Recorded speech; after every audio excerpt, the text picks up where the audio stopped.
way back in May of 2008, there was a teaser trailer released for Beyond Good and Evil 2. And when that trailer hit, I remember people being so excited, wonder, speculation as to what the story was going to be, surprise that this was even getting a sequel, that this game from '04 that really hadn't sold well was getting the green light from Ubisoft and the developers. But of course, amongst all that, there was a little bit of doubt. We had in the past and still have since gotten teaser trailers to games that never actually came out, either being outright canceled or just kind of going into radio silence, never to be heard of again. But recently, Beyond Good and Evil 2 came back in the news, having been announced as being in pre-production, which is a little curious since there was some gameplay leak way back in the day, and the game should have been in pre-production in '08 when the game was initially announced. But people are still excited, people still want the sequel, and I never really gave a shit. I never played the first Beyond Good and Evil. I knew it was loved, but I never really knew why. I understood the general premise of the game, but the gameplay mechanics that I knew about didn't really impress me. It always seemed like a weird niche game that some people loved, but most people just didn't care about. But I always knew I wanted to play it. I always wanted to know why there was such a small crowd of people, maybe a little bit bigger than I am giving credit for, that absolutely adored this game. And Judge Mathas, as I've said numerous times, is my excuse to go play these older games that I never got a chance to play when I was growing up. So, does Beyond Good and Evil hold up? Is it as good as people say it is? Let's find out. Oh, and before we get into the video, consider this fair warning. It's a little, raunchy. That's all I'm gonna say.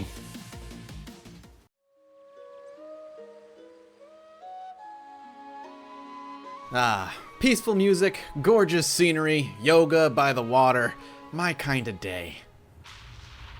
Uh-oh. That can't be good. Fuck! My aliens! Aliens are coming! Oh, God, no! Mom! They're gonna put stuff in my butt! Oh, God, the aliens! Mom!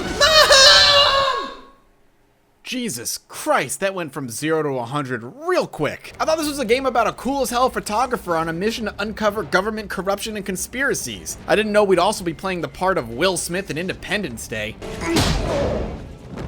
Welcome to Earth. 1 minute we're meditating and the next aliens are crashing through the sky, collapsing the ground beneath our animal children and taking over their souls. This fist through my anus approach to opening the game actually plays out pretty damn well. Hear me out.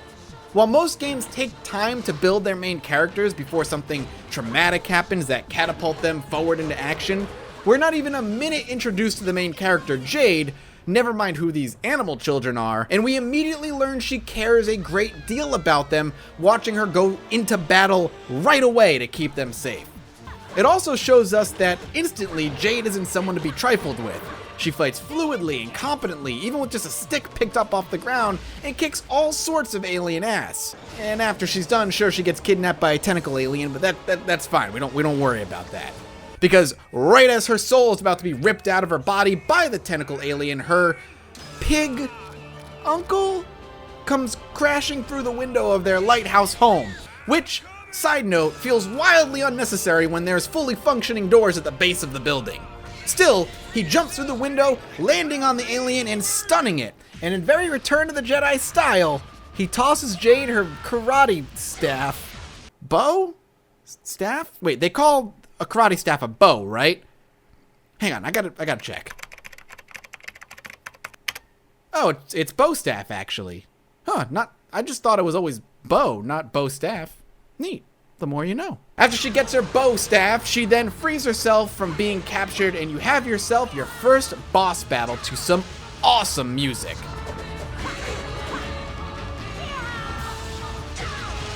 And we're going to immediately talk about one of my highest praises of this game, hands down, the music.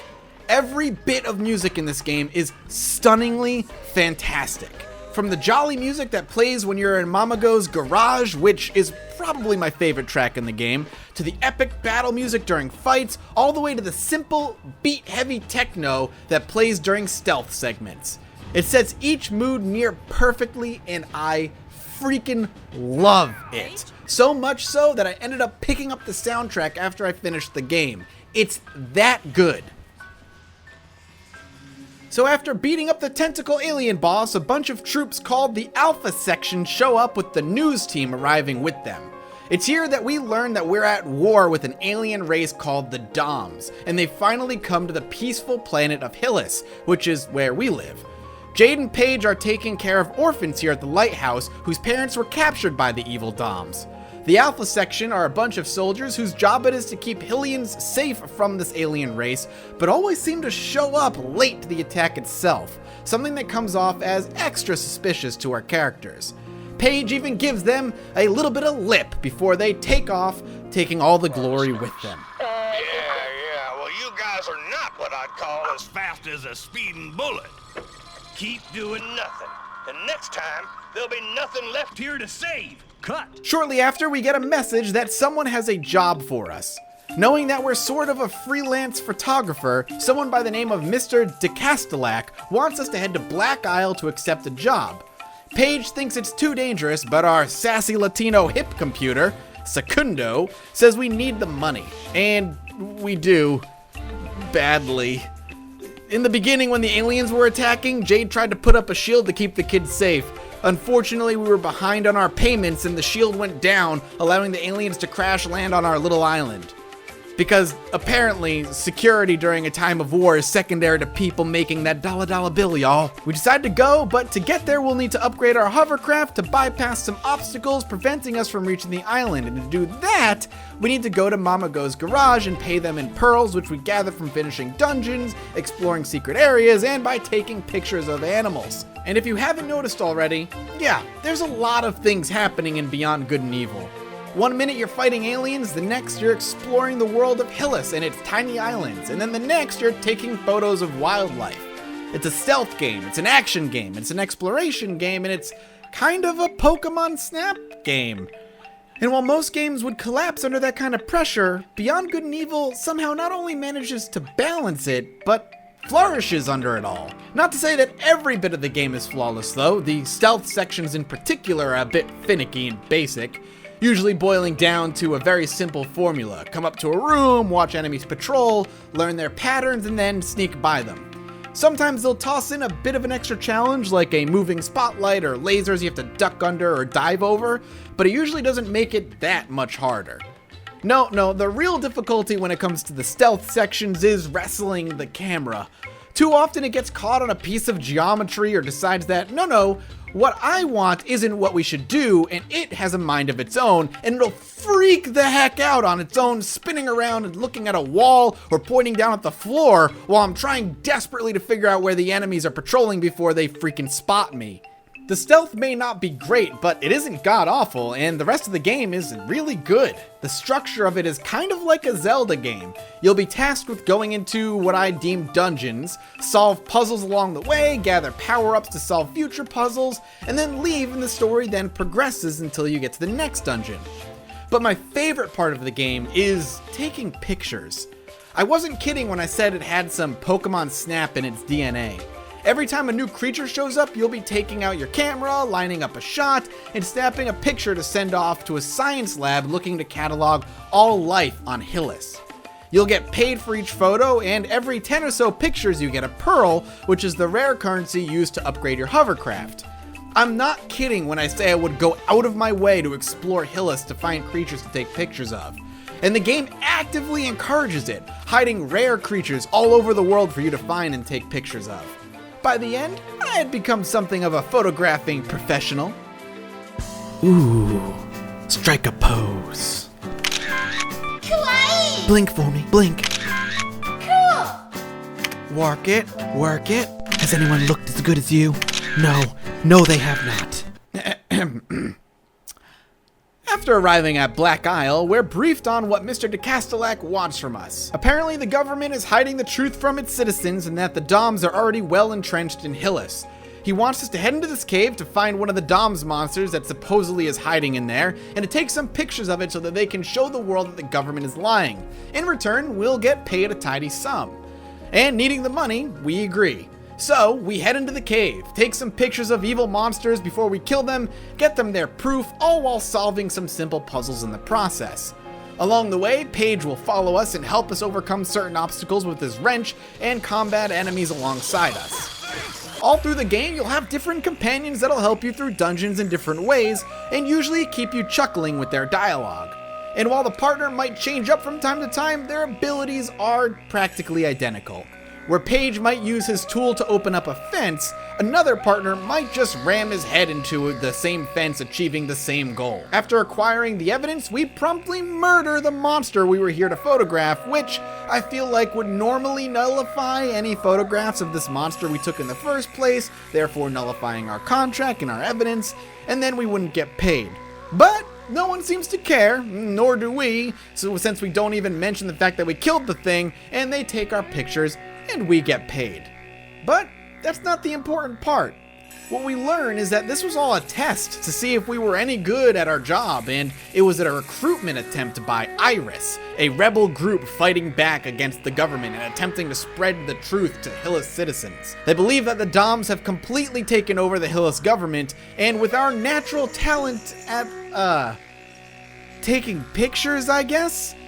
We can provide the evidence they need to prove to the innocent people of Hillis that they are indeed being controlled and to rise up and fight back. I feel like there could have been an easier way to test me, though, instead of sending me into a cave under false pretenses with very real risk of death. I also wonder how many times they've used this as a recruiting technique and how many people have died to that monster.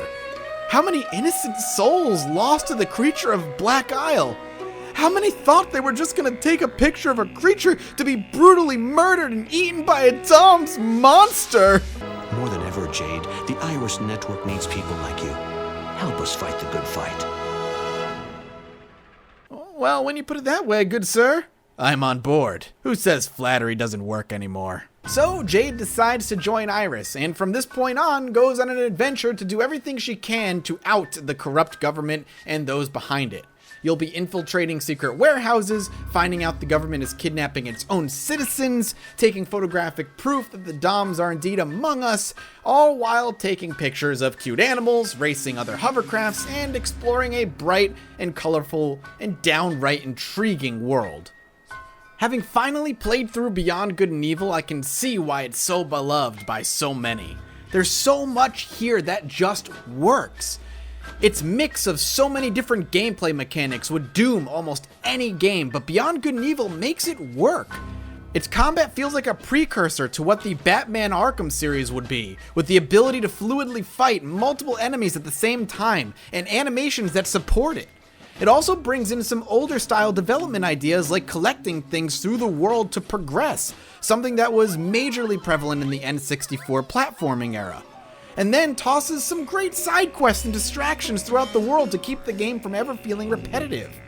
The characters and world are bright and colorful in contrast to a story that, at its core, is terrifying and serious about a corrupt government watching over its people. It looks to explore mature themes and tones with a comedic spin and approachable cast of characters, and perhaps now more than ever, some of its messages are relevant. I was genuinely surprised by how incredible the game held up after so many years. I would look forward to booting it up every day to play more of it. It's a shame that it never sold as well as it should have. It's a damn gem that was oft overlooked, and it's a testament to its designers that a game juggling so many different mechanics can make them work together oh so well. Beyond Good and Evil is freaking awesome. So like I said in the video, I'm mad that younger me never got to play this or just looked by it. It's so fantastic in so many ways and is unique in even today's times. Let's not even think about 04 when the game actually came out. So I did some research to figure out why. Why did this game fail? And it turns out part of it is Ubisoft's fault. At the same time, Prince of Persia was launching, and they diverted a lot of their money marketing-wise to making sure Prince of Persia was a success that got many sequels until the 360 version that this is so good. But Beyond Good and Evil deserves the fan base that it has and deserves an even bigger one than it has right now. I didn't want to spoil the story, and the game is just so much fun to play. I hope you guys go and check it out. It is well worth your time, and you can get it pretty cheap nowadays. Though, word of advice, if you get the PC version, it does take a lot of messing around to get it working properly on modern machines. If you have a GameCube or a PS2, I would suggest grabbing those instead. So that leaves me with the question for today's video. What game is so good, but never got the audience it so desperately deserved? I'm sure there are other games out there, and honestly, if you leave some suggestions, there's a good chance I'm gonna jot them on my to-play list, and maybe you'll see them covered in the future. Thank you guys so much for watching. This was a blast to play through and to write for, and I hope you guys enjoyed. I'll see you next time. Bye-bye. Thank you so much for watching. If you enjoyed what you saw, make sure you hit that subscribe button, and most importantly, hit that little bell button next to the subscribe one. It lets you know when videos go live. If you enjoyed this, hopefully you'll enjoy a bunch of other videos I've done on the channel. Links right here.